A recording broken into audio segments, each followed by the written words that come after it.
దేవునికి వందనాలు. వచ్చిన మీ అందరికి కూడా వందనాలు తెలియజేస్తున్నాం. ప్రియమైనటువంటి దేవుని బిడ్డారా, ఈ సందర్భంలో మనము కొత్త దేవుని వాక్యాన్ని ధ్యానిస్తూ ఉంటున్నాం. ఇక్కడ దేవుని వాక్యంలో మనం చూసినప్పుడు మనము చదువుతున్నటువంటి వాక్య భాగమే మళ్ళీ మళ్ళీ చదువుతూ ఉంటాం. కానీ చదివిన ప్రతిసారి కూడా కొత్త విషయాలు బైబిల్లోంచి మనకు బయటకు వస్తూ ఉంటాయి. ఇది బైబిల్ ఎలాంటిదంటే ఇది ఆనిముత్యాల గ్రంథం. ఇది పరిశుద్ధ గ్రంథం, ఆనిముత్యాల గ్రంథం. తవ్విన కొలది ఆనిముత్యాలు. మనము ఎంతగా తవ్వినా కానీ కూడా మనకి ఇంకా కొన్ని కొత్త కొత్త ముత్యాలు బయటపడుతూ ఉంటాయి. ప్రియమైనటువంటి దేవుని బిడ్డలారా, ఈ దినంలో మనం చూసినట్టయితే we protected by the blood of Jesus. మనము యేసుక్రీస్తు రక్తంలో దాచబడి ఉంటున్నాం. యేసుక్రీస్తు రక్తంలో దాచబడి ఉంటున్నాం. ఎలాగ దాచబడి ఉంటున్నాం అనేది ఇది చాలామందికి అర్థం కావడం లేదు. కానీ అర్థమైనటువంటి వాళ్ళకు మాత్రము దేవుని స్తుతించే భాగ్యం కలిగి ఉంటున్నది. ప్రియమైనటువంటి దేవుని బిడ్డలారా, ఇక్కడ మొదటి యోహాను పత్రికలో చూస్తే మనము మొదటి యోహాను పత్రికలో 5 నుంచి నేను 10 వరకు చదువుతూ ఉంటున్నాను. గమనించడానికి ప్రయత్నం చేయండి. మేము ఆయన వల్ల విని మీకు ప్రకటించు వర్తమానమేమనగా, ప్రభు అయినటువంటి యేసుక్రీస్తు ద్వారా విని మీకు ప్రకటించే వాక్యము ఏమిటంటే అనే విషయాన్ని యోహాను మాట్లాడుతూ ఉంటున్నాడు. ఏం ప్రకటిస్తున్నాం? ఆయన దగ్గర ఏం విన్నాం? ఆయన దగ్గర మేము ఏం నేర్చుకున్నాము? ఏం విన్నాము? ఇంకా కొంత లోతులోకి వెళ్తే మేము తడిమి చూచితిమి, మేము కనులారా చూచితిమి అనే మాటలు కూడా శిష్యులైనటువంటి వారు మాట్లాడుతూ ఉంటున్నారు. అలాగనే ఇక్కడ ఏమంటాడు ఆయన? దేవుడు వెలుగై ఉన్నాడు. దేవుడు వెలుగై ఉన్నాడు. వెలుగై ఉన్నాడు అనగా జ్ఞానమై ఉంటున్నాడు. ఆయన జ్ఞానమై ఉంటున్నాడు. ఆయన విజ్డమ్, ఆయన వెలుగు, ఆయన light. I'm the light of the world అంటాడు ఆయన. నేను నీతిమంతుడను అంటాడు ఆయన. నేను ఉప్పును అంటాడు ఆయన. కొన్ని విషయాలు చాలా పర్టికులర్గా చెప్తాడు. మనం కూడా ఏదైనా ప్రభు దగ్గర మాట్లాడేటప్పుడు పర్టికులర్గా మాట్లాడమంటాడు. ఆయనకు తెలియక కాదు. యాకోబు నీ పేరేంది అన్నాడు. పేరే యాకోబు. ఇంకా ఏంటంటే అర్థం ఏంటిది? ఈడేం చెప్తాడో చూద్దామని. నీ పేరేంది అన్నాడు. యాకోబు అన్నాడు. 3 సార్లు చెప్పింది. యాకోబు అన్నాడు. కాదురా నాయనా, ఇజ్రాయెల్ నీ పేరు అన్నాడు. దేవునికి స్తోత్రం, హల్లెలూయా. అయితే ప్రియమైనటువంటి దేవుని బిడ్డలారా, ఆయనకు తెలియక కాదు, తెలిసే మనల్ని అడుగుతాడు ఆయన. అందుకే ఇక్కడ ఏమంటున్నాడు ఈ యోహాను భక్తుడు రాస్తూ అంటున్నాడు, దేవుడు వెలుగై ఉన్నాడు, ఆయన యందు చీకటి ఎంత మాత్రం లేదు. Is only positive, natural God, ప్రకృతిపరమైనటువంటి దేవుడు ఆయన. ఆయనలో ఏమి కనబడతాయో అవన్నీ ప్రకృతిలో కనబడతాయి మనకి. ఆయనలో కనబడ్డ ప్రతిదీ ప్రకృతిలో కనబడుతుంది. ఆయనకి ఇవ్వడమే తెలుసు. అలాగే పక్షులకి, జంతువులకి ఇవ్వడమే తెలుసు, చెట్లకి ఇవ్వడమే తెలుసు, తీసుకోవడం తెలియదు వాటికి. అయితే ఆయన అలాంటి ప్రేమ కలిగినటువంటిది. ఆయన వెలుగై ఉన్నాడు. ఆయన యందు చీకటి ఎంత మాత్రం లేదు. ఆయనతో కూడా సహవాసం గలవారమని చెప్పుకొని చీకటిలో నడిచిన ఎడల మనం అబద్ధమాడుతున్నాము. మేము దేవునితో ఉంటున్నామని చెప్తారు చాలామంది, కానీ చీకటి పనులు చేస్తారు, చీకటిలో నడుస్తారు, అబద్ధాలు ఆడతారు, అన్నీ చేస్తారు. పేరుకు మాత్రం మేము దేవుడితోటే నడుస్తున్నాం, మా దేవుడు యేసుక్రీస్తు, మా ప్రభు యేసుక్రీస్తు అని చెప్తారు. చేసేటివి మాత్రం మామూలుగానే ఉంటాయి. అదే అంటున్నాడు ఇక్కడ ఆయన. చీకటిలో నడిచిన ఎడల మనం అబద్ధమడువారము, సత్యము జరిగింపకయుందుము. ఎవరైతే నేను దేవుని బిడ్డనని చెప్పుకొని చీకటి పనులు చేస్తాడో, అబద్ధాలు ఆడతాడో, వాని లోపల సత్యం ఉండదు అంటున్నాడు. సత్యం ఉండదు. నీ లోపల సత్యం లేనప్పుడు నిన్ను దేవుని యొక్క యేసుక్రీస్తు యొక్క బ్లడ్ ఏ విధంగా నిన్ను ప్రొటెక్ట్ చేస్తుంది? ప్రొటెక్ట్ చేయదు. నువ్వు ఒప్పుకుంటే ప్రొటెక్ట్ చేస్తుంది. ఐఎమ్ రాంగ్ పర్సన్ అని నువ్వు చెప్తే నిన్ను రైట్ పర్సన్గా చేస్తుంది. నువ్వు ముందు ఒప్పుకోవాలి కదా, నువ్వు ముందు ఒప్పుకుంటలా. చాలామంది ప్రియమైనటువంటి దేవుని బిడ్డలారా, మరి ఇతరుల గురించి మనం కాదు కానీ దేవుని బిడ్డలైనటువంటి వారి గురించి కూడా మనం ఆలోచించినట్టు కనుక అయితే బాప్టిజం తీసుకుంటాం, దేవునికి మాటిస్తాం, నేను ఇచ్చిన వాగ్దాన ప్రకారంగా జీవిస్తా ప్రభు అంటాం. మనం జీవించలేం, మనం సత్యంలో ఉండలేం, మనం అబద్ధం ఆడతామంటాం. ఆయనతో కూడా సహవాసము కలిగిన వారమని చెప్పుకొనుచు యేసు ప్రభుతోటి ఉంటాం మేము క్రైస్తవులము అని చెప్పుకొనుచు చీకటిలో నడుస్తూ అబద్ధాలు ఆడుతున్నారు. సత్యం మీలో లేదు. మీరు ఎట్లా దేవుని బిడ్డలు అవుతారు? మిమ్మల్ని ఎట్లా బ్లడ్ ప్రొటెక్ట్ చేస్తుంది? ఆయన బ్లడ్ ఎట్లా ప్రొటెక్ట్ చేస్తుంది? చెయ్యదు. అదే విషయాన్ని అయితే వెలుగులోనున్న ప్రకారము మనము వెలుగులో నడిచిన ఎడల మనము అన్యోన్య సహవాసము గల వారమై ఉందుము. వెలుగు జ్ఞానము, మనము దేవుని జ్ఞానాన్ని పొందుకున్నాక జ్ఞానంతో నడిస్తే మనం వెలుగులో ఉన్నోళ్ళం అవుతాం, మనం సత్యంలో జీవిస్తున్న వాళ్ళం అవుతాం. అప్పుడు ఆయన కుమారుడైన యేసు రక్తం ప్రతి పాపము నుండి మనలను పవిత్రులుగా చేస్తుంది. అప్పుడు బ్లడ్ మనల్ని క్లీన్స్ చేస్తుంది. అప్పుడు దాకా మనం క్లీన్గా మనం అలాగే ఉంటాం. నువ్వు అనుకుంటావు భ్రమలో, యేసు రక్తం నా మీద ప్రోక్షించు ప్రభువా, యేసు ప్రభువా నీ రక్తాన్ని నా మీద ప్రోక్షించంటే నా మీద పోయమని అర్థం. అంటే యేసు రక్తం చాలా కుండలు ఉంటాయి, నీ మీద పోయాలి. ఓకే, పోస్తారు. మరి నువ్వు మారుతానవా? మారుతలేదు. నువ్వు మారకపోతే యేసు రక్తం పోసేది వేస్ట్ అయిపోయాయి కదా అనవసరంగా. ఆయన ఒక చుక్క పనిచేస్తుంది. ఒక చుక్క మీద పడ్డ just you have to remind, నువ్వు జ్ఞాపకం చేసుకో అంతే. నువ్వు జ్ఞాపకం చేసుకుంటే పని చేస్తుంది. అది నీ మీద పోయాల్సిన అవసరం కూడా లేదు. జ్ఞాపకం చేసుకుంటే పని చేస్తుంది. కుమారుడైన యేసు రక్తం ప్రతి పాపము నుండి మనల్ని పవిత్రులుగా చేస్తుంది. మన పాపం లేని వారమని చెప్పుకునే ఎడల మనము మోసపుచ్చుకుందాము, మరియు మనలో సత్యం ఉండదు. మనం పాపం లేదని చెప్పుకుంటే మనం దేవుని మోసం చేసిన వాళ్ళం అవుతాం, మన దగ్గర సత్యం ఉండదు. అందుకే పౌలు ఏమంటాడంటే, పౌలు నన్ను పోలి నడుచుకోండి అన్నాడు. నన్ను పోలి నడుచుకోండి అంటే హీఈస్ ఎ కరెక్ట్ పర్సన్ అన్నట్టు కదా. ఈయన కరెక్ట్ పర్సన్ కనుకనే నన్ను పోలి నడుచుకోండి అన్నాడు. మరి అంత కరెక్ట్ ఉన్నాడు ఏమంటాడు తెలుసా? ప్రభువా నన్ను జ్ఞాపకం చేసుకో అంటాడు ఒకటి. ఇంకోటి ఏమంటే పాపులలో మొట్టమొదటి స్థానంలో నేను ఉన్నానంటాడు. అరే కరెక్ట్ చేసుకోమన్నావు, మంచిగానే అన్నావు. పాపులలో ప్రధాన పాపిని అంటే నంబర్ 1 నేనే పాపిని అంటున్నాడు ఆయన. మనం చెప్పలేము. We are also Jesus. యేసు ప్రభు అన్నాడు కదా, మీరు చిన్న క్రైస్తవులు అన్నాడు, చిన్న దేవుళ్ళు అన్నాడు. Yes, we are small Christian, we are small Christ. చిన్న దేవుళ్ళం మేము అనుకుంటున్నాం, కానీ సత్యం లేదు. ప్రతి పాపము నిన్ను అడిగేస్తుంది, నిన్ను పవిత్రం చేస్తుంది. మనలో పాపం లేని వారమని చెప్పుకునే ఎడల మనలను మనమే మోసపుచ్చుకుంటున్నాం. ఎవరినో మోసం చేయడం కాదు, మనమే మోసం చేసుకుంటున్నాం. మనం అనుకుంటాం దేవుని మోసం చేస్తున్నాము, దేవుణ్ణి మోసం చేస్తున్నాం, మనమే మోసం చేసుకుంటున్నాము. చెప్పుకొని ఎడల పాపం లేని వారమని చెప్పుకొని ఎడల మనమే మోసపుచ్చుకుందాము, మరియు మనలో ఆత్మ ఉండదు. మన పాపములను మనము ఒప్పుకొనిన ఎడల ఆయన నమ్మదగిన వాడు, నీతిమంతుడు కనుక ఆయన పాపములను క్షమించి సమస్త దుర్నీతి నుండి మనల్ని రైట్ చేస్తాడు, పవిత్రులుగా చేస్తాడు. ఎప్పుడు? ఒప్పుకున్నోనికి. This is the reason of the dead we protected by the blood of Jesus. ఇది రీజన్. ఈ కారణము చేత మనము ఆయన రక్తంలో దాచబడిన వారముగా ఉంటూ ఉన్నాం. ఒకవేళ అలాగ లేకపోతే ఆయన రక్తంలో దాచబడిన వారమే కాదు. ఇప్పుడు ఇదే మెసేజ్ వేరే వాళ్ళకి, వాక్యం తెలియని వాళ్ళకి చెప్పినామనుకో, వాళ్ళకి ఏం అర్థం కాదు. బ్లడ్ ఏంటిదో అర్థం కాదు, దాచబడడం ఏంటిదో అర్థం కాదు. కనుక ఏమంటాడంటే ఇది ఆయన పిల్లలతో మాట్లాడేటటువంటి వాక్యం. అది ప్రొటెక్ట్ చేస్తుంది అని చెప్తున్నాడు. మనని ప్రతి పాపము నుంచి పవిత్రపరుస్తున్నది అంటున్నాడు. ఇంకొక మాట చూస్తాం మనం మత్తయి సువార్త 26:26లో.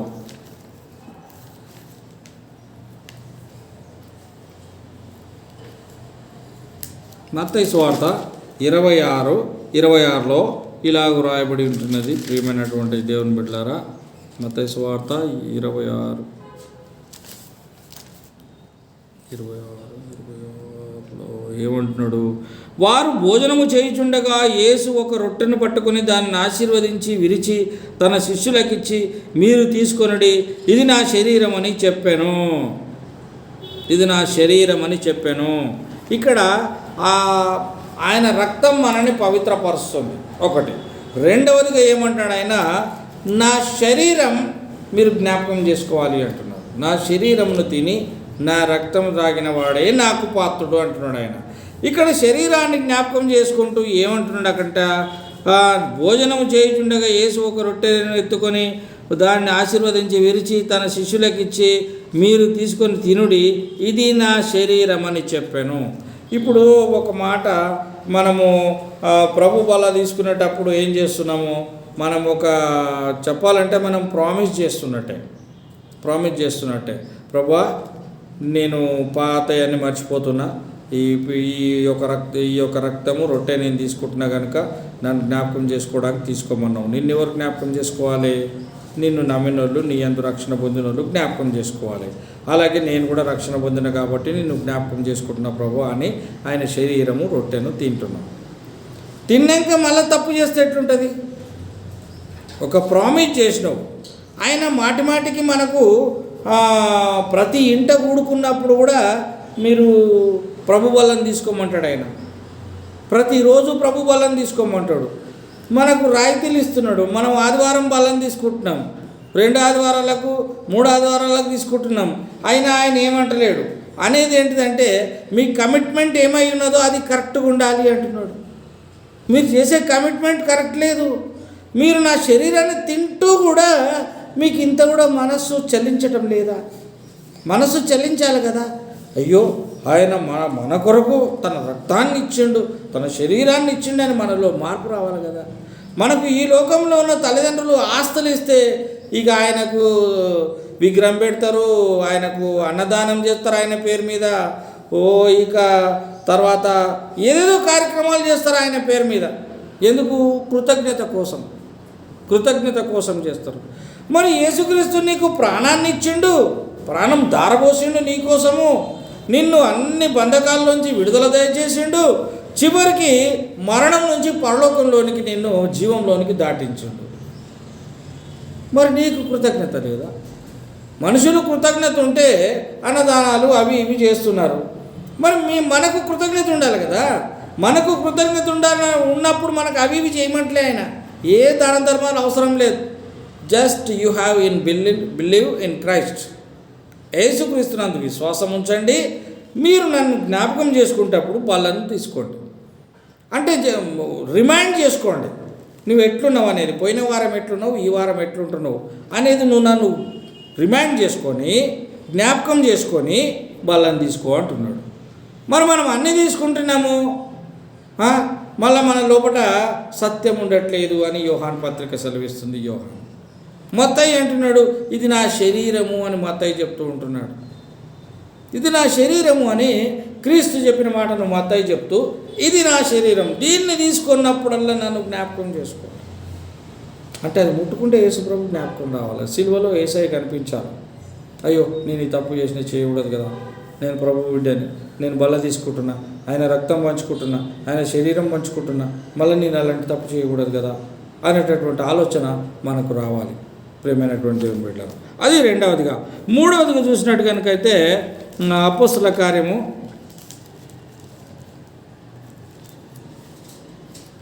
20వ అధ్యాయము, అపోస్తల కార్యం 20వ అధ్యాయం 28వ వచనం.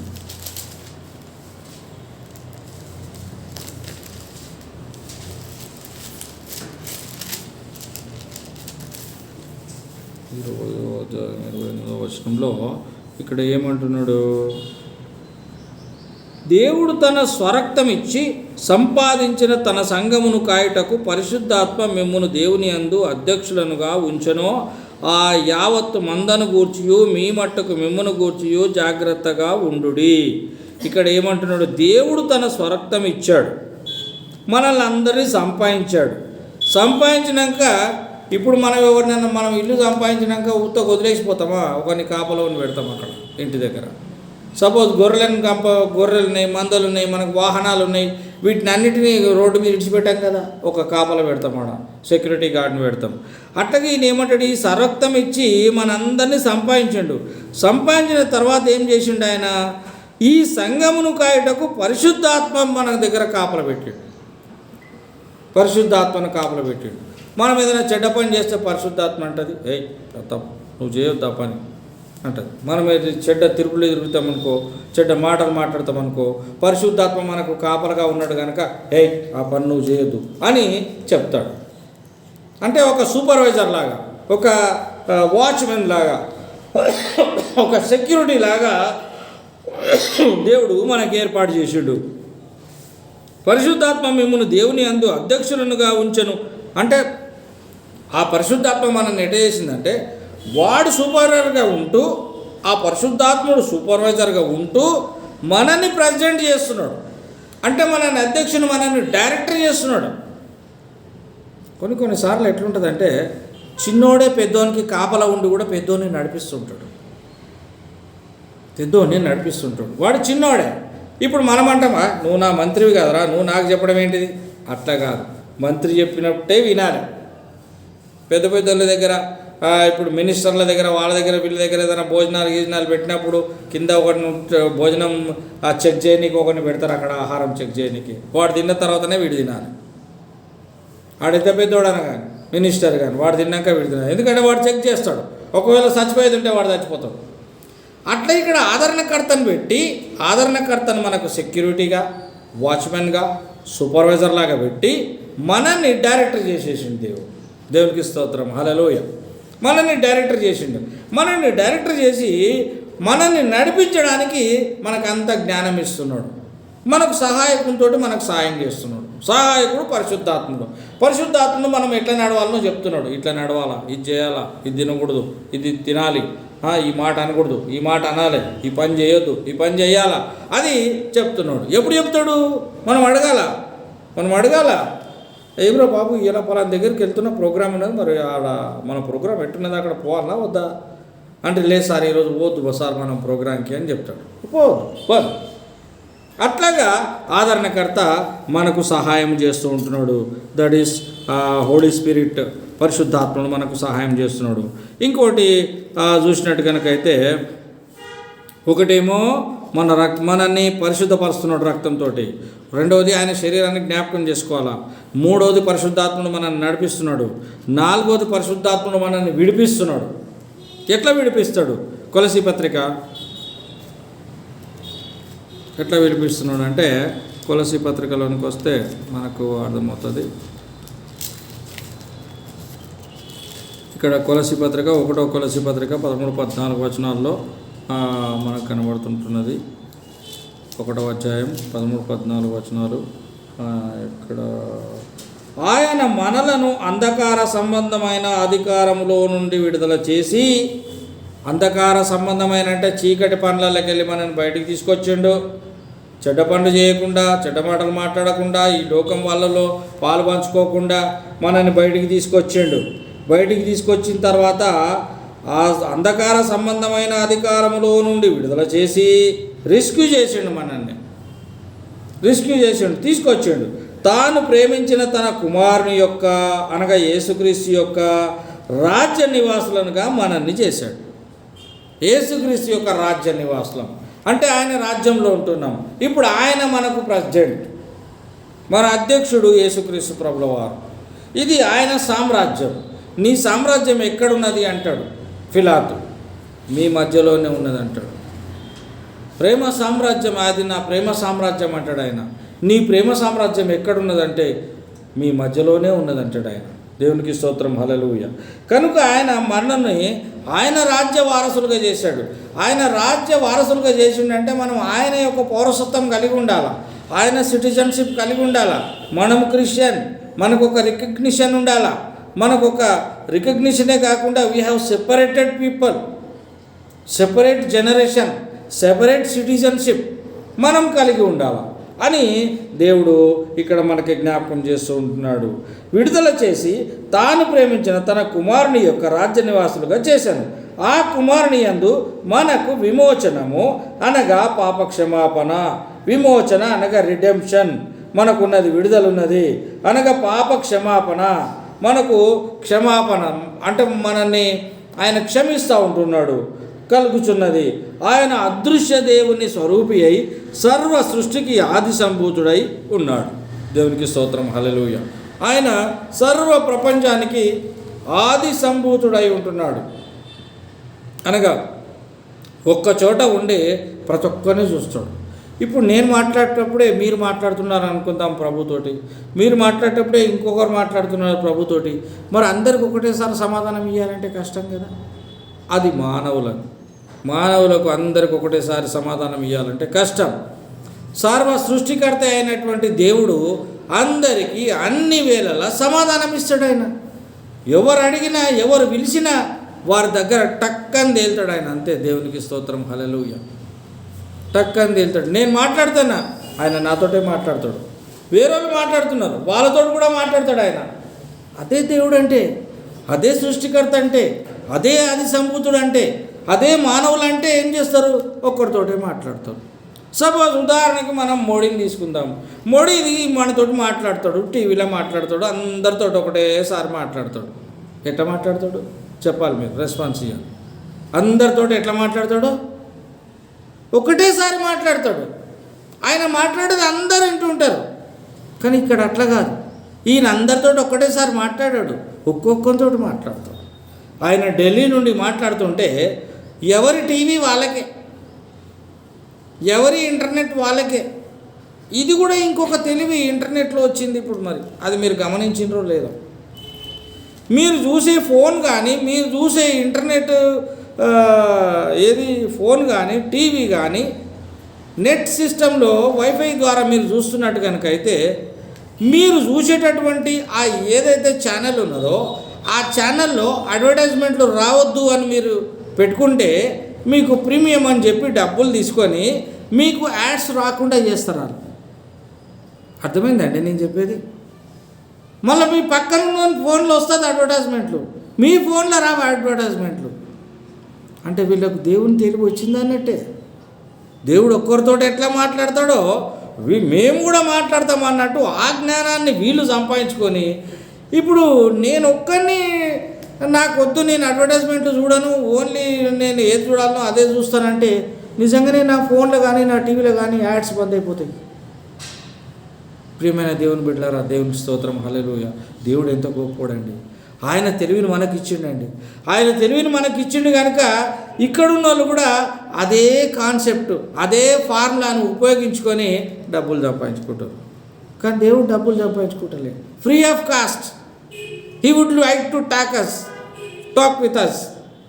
ఆయన మనతోటి మాట్లాడడానికి ఇష్టపడతాడు. ఎట్లా? ఫ్రీగానే మాట్లాడతాడు. ఏం ప్రీమియం కట్ట అవసరం లేదు. మనం ఫ్రీగానే మాట్లాడతాడు. నువ్వెప్పుడు మాట్లాడితే అప్పుడు మాట్లాడతాడు. అది గ్రేట్.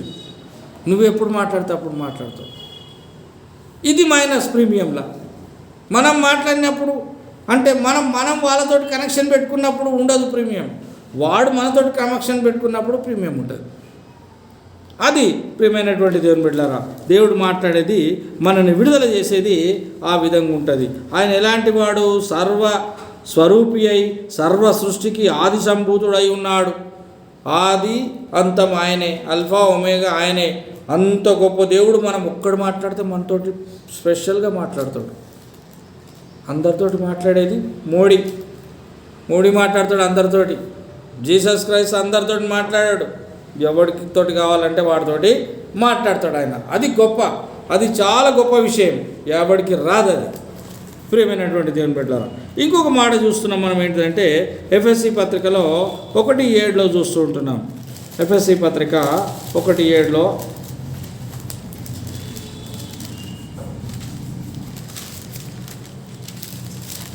ఎఫ్ఎస్సి పత్రికలో 1:7 ఏమని ఉన్నదనగా, దేవుని కృపా మహాదైశ్వర్యమును బట్టి ఆ ప్రియుని యందు ఆయన రక్తము వలన మనకు విమోచనము అనగా అపరాధములకు క్షమాపణ మనకు కలిగి ఉన్నది. ఇక్కడ ఎన్ని మాటలు చెప్తున్నాడు? దేవుని కృప అది మహాదైశ్వర్యం. ఎవరన్నా మనకు చూపిస్తే బా ఎంత కృపయా నీది, మహాదైశ్వర్యమయ్యా నీ కృప. అవును, మరి ఎవరన్నా ప్రాణమిస్తారా నీ కొరకు? ఎవరన్నా నువ్వు అడిగింది చేస్తారా? చెయ్యరు. యేసయ్య చేస్తాడు, అడిగింది చేస్తాడు. అందుకే ఆయన అన్నాడు, కృపా మహాదైశ్వర్యమును బట్టి ఆ ప్రియుని యందు ఆయన రక్తము వలన మనకు విమోచన కలిగింది. మనము విడుదల పొందినాం. మనకు రిడెంప్షన్ దొరికింది ఆయన రక్తము వలన. మనకు డాక్టర్లు ఇచ్చే ఒక ఇంజెక్షన్ వలన మనకు రోగం అప్పటికప్పుడు పోతుంది. ఈయన ద్వారా తీసుకునే ఈ పరిశుద్ధ రక్తం మనల్ని నిజంగా ప్రోక్షించి మనం నిజంగా ఆహ్వానిస్తే, నిజంగా మన జీవితంలో యేసుప్రభు పనిచేస్తే ఎల్లకాలం ఉంటుంది. ఆయన అంటాడు సదాకాలం మీతో ఉంటా అంటాడు. కొందరు వచ్చి మళ్ళీ వెళ్ళిపోతున్నారు, ఉంచుకోవట్లేదు. ఆయన వచ్చిన తర్వాత నేను వచ్చాను కదరా ఇక నువ్వు నాతో ఉండు అంట అని చెప్తే, అమ్మ ఈయన ఇక ఇంట్లోనే కూర్చోబెట్టేటట్టున్నాడు, ఈయన లాభం లేదని ఆయన ఇంట్లో వదిలేసి మనం బయటికి పోతున్నాం. అట్లా చేస్తున్నాం. మందిరానికి వస్తుంటున్నాం, వాక్యం వింటున్నాం, కానీ వాక్యం అంటే మీరు వినుట మట్టుకు విందురు కానీ మీ హృదయాలు మాత్రం స్వీకరించడం లేదు. మీ హృదయాలు వాక్యాన్ని పట్టుకోవడం లేదు. బయటికి పోతే మన భజన మనకే ఉంటుంది. లోకంలో ఆయన రాజ్యంలో, ఆయన ప్రేమ సామ్రాజ్యంలో, ఆయన మందిరంలో ఉన్నప్పుడు ఆయన మాటలు వినేటప్పుడు మాత్రమే మనకు మంచిగా అనిపిస్తుంది. బయటకు పోగానే ఇక మన భజన స్టార్ట్ అవుతుంది. దాన్ని తప్పించుకోమంటున్నాడు ఆయన. దాని దగ్గర పోవద్దు మీరు అంటున్నాడు. ఇంకేమంటున్నాడు ఇక్కడ, దేవుని కృపా మహాదైశ్వర్యమును బట్టి ఆ ప్రియుని యందు ఆయన రక్తం వలన మనకు విమోచనము అనగా అపరాధములను క్షమించడం కలిగి ఉన్నది. కాలము సంపూర్ణమైనప్పుడు జరగవలసిన ఏర్పాటును బట్టి ఆయన తన దయా సంకల్పము చొప్పున తన చిత్తము కూర్చిన మర్మమును మనకు తెలియజేశాను. మనకు సంపూర్ణమైన జ్ఞాన వివేచన కలుగుటకు ఆ కృపను మన ఎడల విస్తరింపజేశాను.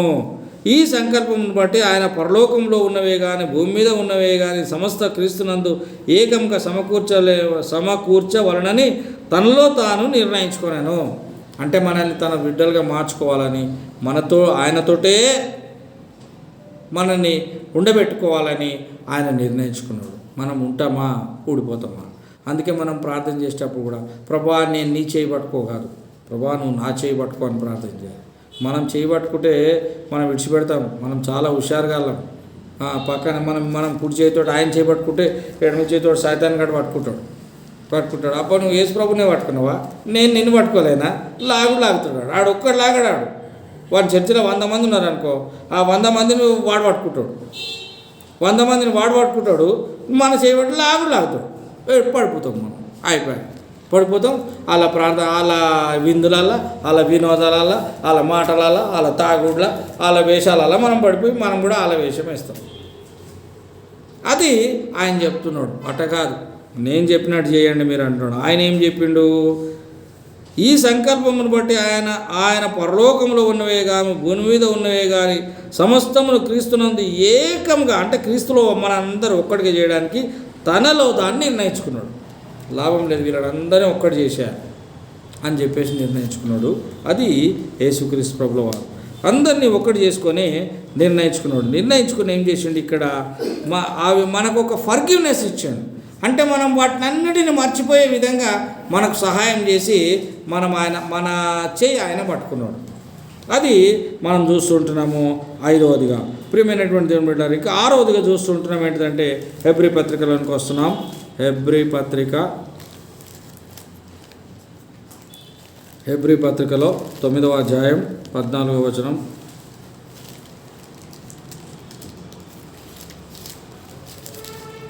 హెబ్రీ పత్రిక 9వ అధ్యాయం 14వ వచనంలో ఇలా వ్రాయబడి ఉన్నది, నిత్యుడకు ఆత్మ ద్వారా తన్ను తాను దేవునికి నిర్దోషినిగా అర్పించుకొనిన క్రీస్తు యొక్క రక్తం. ఆయన యేసు ప్రభువు తండ్రికి అప్పచెప్పుకున్నాడు. ఎట్లా అప్పచెప్పుకున్నాడు? తప్పులున్నాయి ఆయన లోపల, తప్పులు లేవని అప్పచెప్పుకున్నాడు. తప్పు ఒకవేళ ఉన్నదా అని మనకు ఒకవేళ డౌట్ వస్తే దానికి కూడా ఆయన ఆన్సర్ ఇచ్చిండు. ఏమన్నాడు? పిలాతు దగ్గర నాలో తప్పు ఉన్నదాన్ని మీరు ఎవరైనా రుజువు చేయండి అన్నాడు. దాన్ని బట్టి మనకేమర్థమవుతుంది? ఆయన దగ్గర తప్పు లేదని. ఆ తప్పు లేనాయననే ఏం చేస్తున్నాడు ఇక్కడ?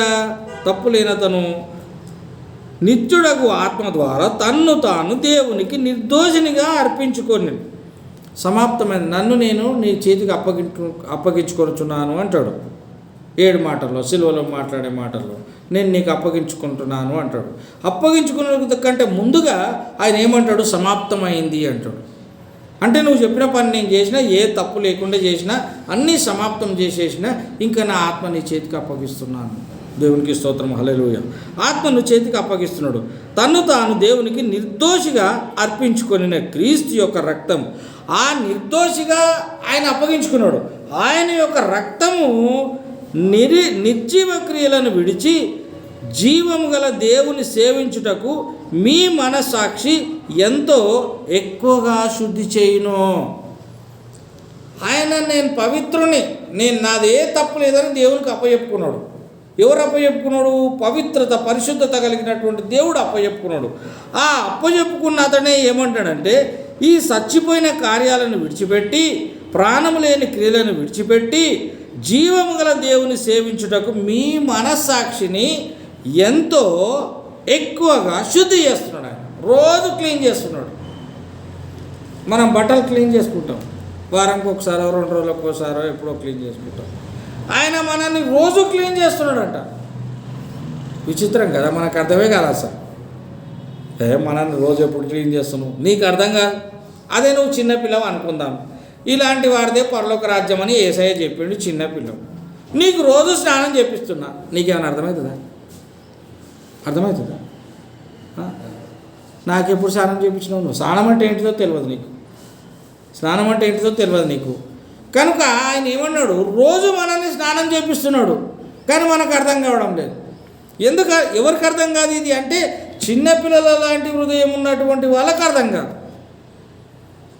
మళ్ళీ దీనికి పౌలు ఇంకొక మాట అంటాడు, మీరు పెద్దవారై ఉండి పాలు తాగుతున్నారా అంటాడు.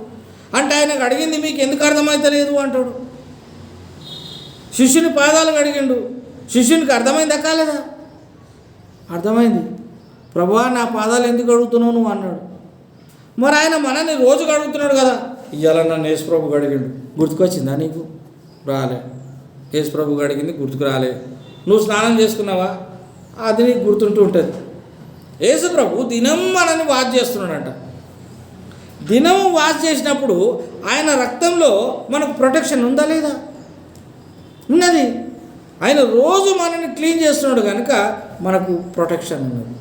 కనుక ఆయన రక్తంలో మనకు ప్రొటెక్షన్ ఉన్నది. ఇది ప్రొటెక్షన్ ఎట్లాగంటే అది అన్బ్లెమిష్డ్ అంటారు. అంటే నిందారహితమైనటువంటి జీవితం. ఆయన మనతో ఉంటున్నాడు కనుక మనల్ని నింద లేకుండా ఉండాలంటున్నాడు. ఆయన నిందారహితుడు. ఆయన మీద ఏ నింద లేదు. ఈయన నేనే దేవుణ్ణి అన్నాడు, అది అన్నాడు, ఇది అన్నాడు అని పిలాతు దగ్గర ఉన్న వాళ్ళు చాలామంది అన్నారు. నిజంగా నువ్వు రాజువేనా అన్నాడు. జస్ట్ నేను రాజునే అన్నాడు. మరి ఇప్పుడు మనల్ని కూడా నీ దగ్గర ఏం నింద లేదు కదా, నీ మీద ఎవడన్నా నింద మోపిండా అంటే నా మీద ఏ నింద లేదు అని చెప్పగలమా? చెప్పగలగాలి. నా మీద ఏ నింద లేదు. ఎవరినన్నా అడిగెళ్ళి, ఎవరినన్నా అడుగు, పలానా అపోలో ఇట్లాంటి వాడు అని చెప్పాలి. వాళ్ళు చెప్పాలి. మరి ఏమి చెప్తలేరు, ఏం నింద లేదు అంటే నేను మంచోనని అర్థం. అది విషయం. ఇంకొకటి చివరి మాట చూస్తుంటున్నాం ఏంటంటే 10:9లో చూస్తున్నాం. చివరి మాట,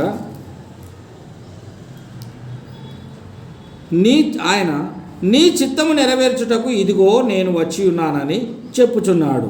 ఇవన్నీ ధర్మశాస్త్రం చొప్పున అర్పింపబడుచున్నవి. రెండవ దానిని స్థిరపరచుటకు మొదటి దానిని కొట్టివేయుచున్నాడు.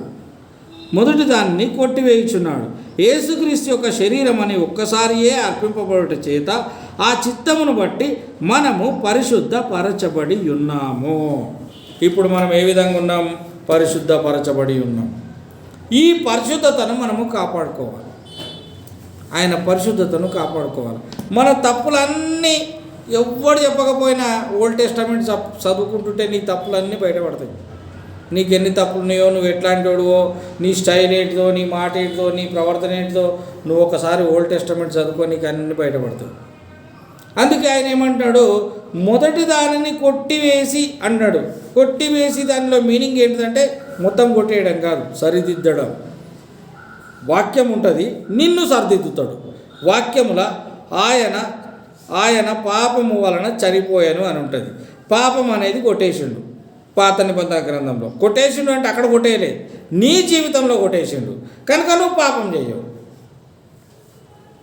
అది అందుకే ఇక్కడ ఏమన్నాడు, పరిశుద్ధపరచబడిన వారమై ఉంటున్నాం. పరిశుద్ధం ఎప్పుడు పరచబడతాం? ఆయన రక్తంలో మనం పవిత్రపరచబడతాం. ఆయన రక్తం చేత మనల్ని దాచుకున్నాడు. అందుకని మనం చెప్పగలగాలి, we had protected by the blood of Jesus. మేము యేసుక్రీస్తు యొక్క రక్తంలో దాచబడి ఉంటున్నాము. యేసుక్రీస్తు యొక్క రక్తం మమ్మల్ని కాపాడింది, మమ్మల్ని రక్షించింది అని చెప్పగలగాలి అంటే we have set right our self. మనల్ని సరి చేసుకోవాలి. మనం సరి చేసుకుంటే మనం తప్పకుండా ఆయన పరిశుద్ధతను పొందుకుంటాం. అలాగే దేవుడు మనకు సాయం చేసి నడిపించును గాక. ఆమేన్.